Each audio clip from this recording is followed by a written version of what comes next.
Alrighty, folks, the new investor series is continuing. We've got the one and only Craig Poskus with us. How you doing, Craig? Doing well, doing well. Thanks for having me. Awesome, Craig. Well, we start the same way with everyone. Why don't you introduce yourself to the audience? Who are you? What do you do? Where you're at in your real estate journey? Yeah, so I have been investing in real estate since 2016. It's when I got my first multifamily. Uh, Shortly after that, in 2018, I got a second multifamily. The first one was a fourplex. The second one was a duplex, located about an hour and a half away from me in a college town. And have not invested in any real estate since. Uh, Took a break, except for a primary home that I own. But other than that, haven't done anything since. And recently watched a video of you talking about property management and how you had some woes or some issues when you were first starting out. And Oh yeah. I was like, man, I have a story for you that could probably help a lot of other investors, and wanted to share it. Yeah, So well let's get into it. Yeah. When you invest far away, 90 minutes in your case, 2.5 hours in my case, you have a full-time job, you got family responsibilities. Property yeah, management's the only option. And they're not all great. They're not all great. So, no. how do you tell us the story? Let's dig into it. What happened, Craig? So I had managed these properties for about 4 years, so about from 2016 to 2020, and had just kind of had enough. Mm, And just, you know, like you said, that's a long time away to drive there to do showings or to do repairs, and yeah. um, kind of foreshadowing a little bit, but learned a lesson that you hear often in real estate is it's really about the people that you have, your team. And I Mhm. really learned, and again, I'm foreshadowing quite a bit to the future, that I just didn't have a good team. And so I was trying to do everything myself and be too cheap, and it just burned me out. And I'm not sure if you had a similar experience when you're first starting out, but so ended up going the property management route. And Okay. there's not many options in this town, this college town, and so went with one that had pretty good reviews. Okay. And the first one I went with just didn't have good experience, not very good customer service. Had a few issues with the way they were prorating utilities, and just not super great. Um, Okay. Ended up terminating them, and Mhm. then found one that was offering a 5% management fee, which almost sounded too good to be true. Okay. Yeah. And Yeah. so and They're and gonna I get did their money clarify. somehow. Exactly, and they did. And I did clarify on sign up that there was no other fees or hidden costs, and was assured that no, it was only the 5% management fee. And 2 years later, and many random fees, and 55 grand I had lost, and ended up firing them. And yeah, so they Oh my goodness. yeah, they robbed me and a lot of other innocent people, unfortunately. Wow, pure theft. It was pure theft. Oh yeah. Absolutely. All right. Well, that's not Um, fun. What yeah. happened next? Yeah, what happened next is picked up the broken pieces of just properties in disrepair. So I had no Yeah. idea what I was what I was even being charged. I mean, Yeah. I was being charged all these fees, but when we finally took back over possession of the properties, they were just walls were four different colors, Oh my uh, God. dryer ducts were clogged, just random things were needed to be repaired that were falling off, maintenance issues. Yeah. And again, all these things were I was paying all this money to have all this stuff fixed, and They were it's just just like, where was robbing all the you. money going? Yeah, they were just Yeah. robbing me and a lot of other people. So Okay. just wanted to share my story with a lot of other people. And you know, some of the lessons I learned from that were definitely even though you have a property management company, you it's definitely not hands off. You definitely need to still stay on top of it and manage it, and can't really turn a blind eye.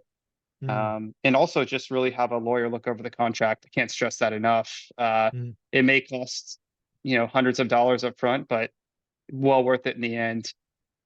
Because there are some sharks out there that will Yeah, definitely no take doubt. advantage of innocent people. Yeah, no doubt. So let's kind of peel this story back for the viewers. First, it Yeah, sounds like you did some self-management for the first 4 years or so. Do I have that right? I did. Yeah, I did. I just wanted to take a step back and really focus on my career, more Okay. personal time. Please. Yeah, yeah, And so I wanted makes I wanted sense. to turn it over to someone else. Yeah. Yeah, that makes total sense. Yeah. I've never rented in a college town. Well, I guess every town has a college. Were you actually renting to students? Yeah. Okay, so So so student the housing. the great yeah, so the great thing about students, and there's pros and cons that I'll share with the audience. So pros, obviously very low vacancy. Mhm. Parents usually guarantee the leases, so that's always great. The cons are that in this particular town, the turnover is very high. So whenever you have high turnover, it's just a lot of work, A lot of work. Yeah. unfortunately. And Yeah. also, they do tend to be part of the units, and they're not very self-sufficient. So, Yeah. disposal breaks or toilets making a funny noise, they're calling you. Right. Yeah. So those kind of cons. So pros and cons in that situation. No, absolutely. And again, for the first 4 years, you used the word cheap. I'll use the word hands-on. You were trying to do as much as possible yourself, it sounded like, Correct. Yep. right? I was Yeah. driving up there almost every weekend. Yeah. Yeah. I first off, bless your heart doing that for 4 years. I couldn't imagine. Yeah. Um, if I went to Fresno probably 11, maybe 12 times a year for the first 5 or 6 years, and that was a lot. I couldn't imagine doing it, 40 times. So bless your heart. Um, Yeah. let's go to red flags. The second one offering a too good to be true rate. Um, Yes. let's just be honest with folks. That's a huge glaring red flag because again, I want to be very Yep. clear. Property management is one of the hardest jobs to do well. You obviously have us as owners who are, you know, think we're all special. You have tenants who think they're all special, and you're making 5 to 10% of rent collection. You may get a lease up fee. Right. It's a It, frankly a it, terrible job. it, well, and also like going back to the 5%, like 100%, you're spot on. I was very naive. This was a clear bait and switch. Yes. 100%. Like let's bait these people in at a low rate. We beat all the competitors, and then we'll tack on tons of expenses and random fees, and just bleed them dry in the Yeah. end. Yeah. So And so again, I've said this before, but yeah, I lowest cost provider in property management is not good. I mean, let's just pretend for a second they're above board, which clearly they weren't in this case. A property manager who's only collecting 5% cannot invest in making it better. They can't have systems. It's impossible to run a PM business at 5%. Just impossible. So right. that's Well, a no. That's a big. I heard, Michael, that even at 10% that the margins are very slim. Is that Oh, true? they're yeah. It depend Yeah. that'll depend on head count and all of that. It'll depend if they have an extra source, like are they realtors as well, and it's lead source. Being a property manager is not fun unless you have real big scale. Um, yeah, so it's yeah, I would look at that as a red flag. The other thing it sounds like, and again, these are my words, not yours. You got so burnt out, Craig, that you were not going to check out the work. You were just kind of trusting that it was happening. Is that fair to say? That's 100% fair to say. Yep. Yeah. I mean, we fired our first 5 PMs. Um, I happen to, I have a sales career and my job every week was to beat up people's pipelines. I never trust anybody. I think I just naturally assume everybody's lying to me until they proved otherwise. Yeah. So, for example, in my case, you tell your PM you're going there, everything looks great. I drove back the very next weekend and it was a disaster. It's like, Yeah. oh, okay, right. You've got to double check the work. They are yours. Whether you get pictures, whether you get maybe you talk to the tenant. Um, there are sharks, and uh, it's your job to identify. Like, they're gonna get a bite out of you. If they're sharks, they're gonna get you. You're trying to get stop it before you die, right? Yeah. So I'm an accountant by trade, and so we have a common saying in our industry: trust but verify. And so just for anyone looking to get a property manager, you know, like you said, trust but verify. You cannot just turn a blind eye. Oh, You've really got to do your due diligence and follow up with them, yeah. and stay on top of them This, too. yeah, this is the big deal. This is why out of state investing drives me crazy, right? It looks great on Why, paper, why blah, don't blah. do it? Why Yeah. don't do it, Michael? Because I can't, after being burned twice now, and Yeah. you said 5 times. I honestly don't know how people do it, except with the exception of they must have a great team. That's the They only thing have I to. can think of. Yeah. They have a great team. Um, I'm still double checking my team. Right. I've been with the same team now for 10 years. I've had the same point of contact for 8 years. I'm family friends with the owner now. Like we've done trips together. I still double check, right? You just never know when something goes sideways. It's my money at the end of the day, my asset. Um, yeah, it's just it's never, you never can turn a blind eye, right? We talk about being a, working full time, building a portfolio, paying a property manager. Like, no, that doesn't stop. You still got follow up to do. You should drive out once a month. You should still do all these things. So, um, what other red flags that we? Because again, there's a lot of folks like you and I, right? We invest far Yeah. away. Um, what are some things we should tell them to be on the lookout for? Well, hindsight's always 2020. Maybe there's I a think lesson for there. Yeah, I think the probably the first sort of red flags that I should have noticed were just random fees being charged with no substantial third-party contractor backup. So you'd have an invoice for say $100 saying, expense, and then there would be no, I'd ask for the contractor backup saying, hey, this is Yeah. great. You charge Yeah. me for this maintenance or repair.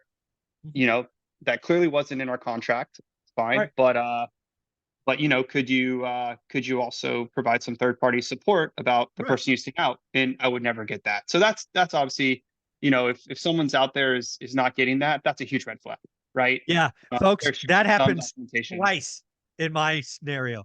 Once you bring it up, the second time they get fired. No backup, no tie out, no Yeah. validation, no pictures. Unacceptable. Yeah. I There you agree. go. And then the other thing is this particular person was very savvy at knowing how to extract as much money from tenants and also landlords as possible. So what he would do is he would say, okay, during turnover, during normal times, we'll have a $250 or $350 threshold where if there's a repair, we have to get your permission. But however, during turnover, unfortunately, we have these contractors lined up and we have so many units to do that we can't ask you. We just have to go in and do it. Do Oh, you see where this is really? going? Do you Yeah, see I where do this is see where going? this is going. Yes, yes, yes. So what this particular property management would do is they would rack up tens of thousands of dollars in fees, and if they couldn't get those fees from the tenants, they would just come to the landlord and say, "Hey, we took the security deposit, the tenant's not paying. Now we're coming after you for it." Hmm, And I would look at it and be like, "Wow, $30,000 for 4 units? That's a little ridiculous." Like, right. and I just completely got wrecked. And shortly Wow. after, we terminated it. So I would say any sort of situation like that, where just Yeah. giving them Let me be blind very open. clear. Let me be very clear. Never, ever buy that story. I want multiple bids. Anything over, I think it's $500 today. For a long time, let's be clear, it was 250. I think I did raise it to 550 because 8 years experience, blah, blah, blah. I want multiple bids. I want pictures. And I don't give a rat's ass if the unit's vacant for a couple weeks because you have to line them up. Fine with me. You're not going to get me with a $30,000 surprise. Yeah. Yeah. Yeah, no, I truly hope that people watch this and be like, wow, what a dummy. That's never gonna happen to me, because I don't want anyone to fall for anything like I've been through. I mean, I'm telling you, they had a portal, Michael, that you would log in. Hmm. You could, and I would log every night. I would come home from work and I would log in, and I would have anxiety because I'd be like, oh my God, what Oh shit, charges are what's going to be on coming? Yeah. this now? Yeah. Exactly. And every time I'd log in, there'd be hundreds of more dollars in charges. And it was almost a joke. Like, I would joke with my girlfriend. I'm like, well, what are we going to find today? Like, how much hundreds Yeah. of dollars are they going to How charge much are me? they going to steal today? Yeah, and to her Yeah, credit, she was right. I should have fired them much sooner. Um, so six too cents. little, too late. Uh, Yeah. this does sound like theft. So by chance, is there actually criminal charges or something going on in the background that maybe there's a happy ending where they go wear orange for a little while? I hope so. I'm not exactly too sure on that. We did hire the best private investigator in all of Houston to go after them, and they did publish a video. Um, but I'm not sure All right. of So his maybe. whereabouts or what's going on since. But Okay. All right. I hope, hopefully, yeah, hopefully word got around on that. Yeah. Very, very Yeah, cool. Um, yeah. so today, back to self-management. Self-management with a really good team. That's Let's talk about that. There's a because again, I yeah, think like Dion's doing it now. I think self-management when you build the infrastructure and you yeah, have the checks and balances, that's not a yep. bad strategy, right? Yeah, of course. So one thing that I'll have a hard time ever doing again is ever turning over the rent rolls to property management or any other entity again. I'm not Makes sure that total I would sense. ever. Maybe some people can do that and they'll have no problem. Maybe they have a great team. That's not something I don't think I can ever do. That's the Just last thing considering you're letting go, if ever. if ever. And it's Got it. just No problem. I was burned so bad. I lost so many thousands of dollars. Hmm. So all the rent rolls come to my bank account, Yep. and we outsource. We have an incredible realtor. She is fantastic. That we outsource all the showings to, all the Hmm. leases. Um, Nice. There you so we go. got that, and I then like it. we have an incredible maintenance team. Just absolutely phenomenal, phenomenal guy. His company's fantastic. I trust him. So he handles all our maintenance calls. How'd you find him? Because that's the key. Was it the agent? Yeah, so no, just kind of long story. So on the fourplex when I not really long story, but on the fourplex when I first moved in, I renovated 3 of the 4 units. Hmm. And he actually had the fourplex next to me. And so we just kind of Oh, started okay. talking and met. He's a fellow real estate investor there and I he like it. lives in the town and he also has his own rentals. And so he was sort of starting up a maintenance company and a lawn company. And Oh, so you have just found the key that I found with mine. The principal of the company is an investor. yeah, Ding, ding, right. ding, ding, ding. So he understands the business. Yeah, he's just you know, and also it's just one of those things where it's I just got so lucky and that I happen. Otherwise, if he wasn't, you know, if he didn't own the property next to me, I would have never met him. And so Hmm. it's such an easy thing to say, build a great team. Real estate's about people, meet the people. I've always found it hard to really meet those good people. Like I said, we lucked out with the realtor. We have a fantastic realtor. She's just incredible. And then this guy as well. We've lucked out with him. But How much? Let's poke at that a little bit because I think there are some action items that we could recommend. What's the college town name again? Sorry.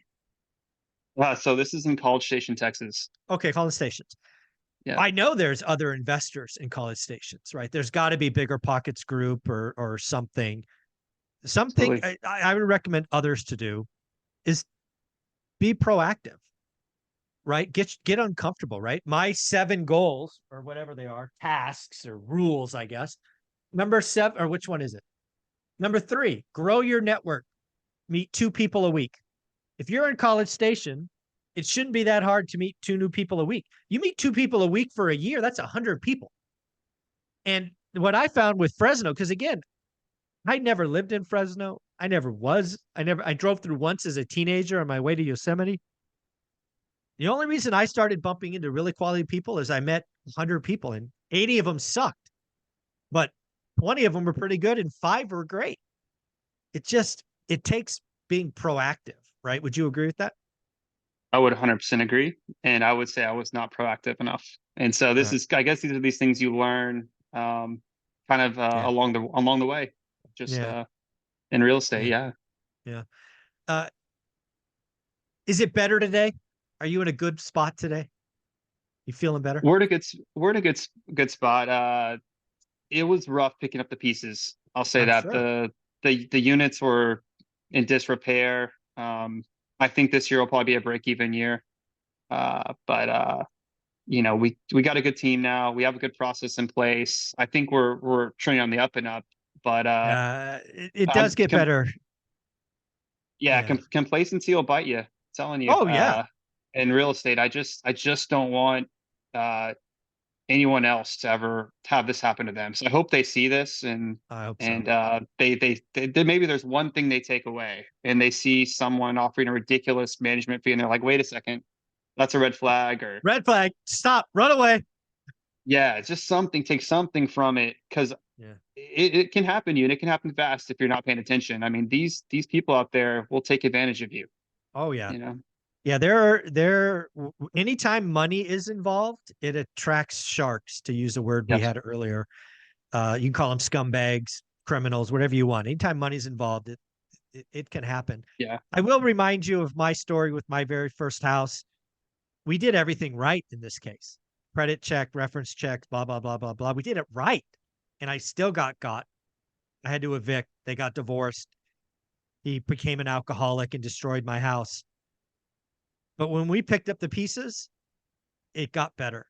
And we ultimately 1031 that into it in units that we still own today. So I'm sorry you had to go through this. I think it is so brave of you to share this story with others. I appreciate that.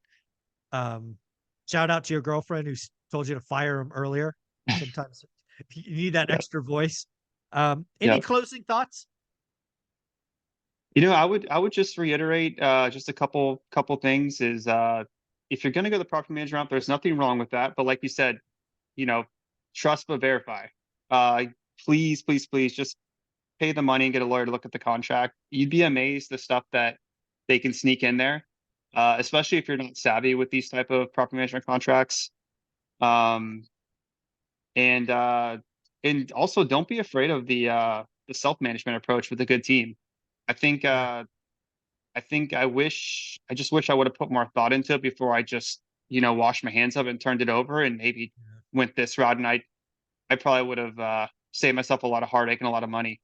Yeah, I think there's one thing that I would definitely consider today. I talked to Dana Dunford, CEO of Hemlane, every week. I think the Hemlane platform would really help streamline the advertising, money collection, repair requests. I think technology is very much different today than 20 years ago when I started. Yeah. Um, that just makes self-management at least a consideration, right? At least certainly if you only have one or two units, there are better ways. And Dion keeps telling me he's using it. So um, Yeah. anybody, if somebody wanted to reach out, ask some questions, network, is there a social media that you have, or you want to look at the comments on the video? What do you want to do, Craig? Where can we send them? Oh, yeah. I mean, you can always reach out to me. I think LinkedIn is probably okay. Craig Poskis on LinkedIn if you want to reach out. Yeah, happy to chat if you have any questions about my story. But no, I really appreciate you giving me this time to kind of let other people know my story, and I Yeah. hope someone takes something from it and that nothing like this ever happens to them. Yeah. Again, folks, Craig was very brave. Not a lot of people like to share the L's, certainly big L's, certainly embarrassing L's, but he did Yep. it for you. So leave a comment below thanking Craig for his time and coming on. Craig, I appreciate you. I'm sorry that happened to you. It happened to me 5 times. So you happened to you Yeah. twice. Uh, so we both got. Craig, you're amazing, man. Take care. Take care. Thanks, Michael. Mhm.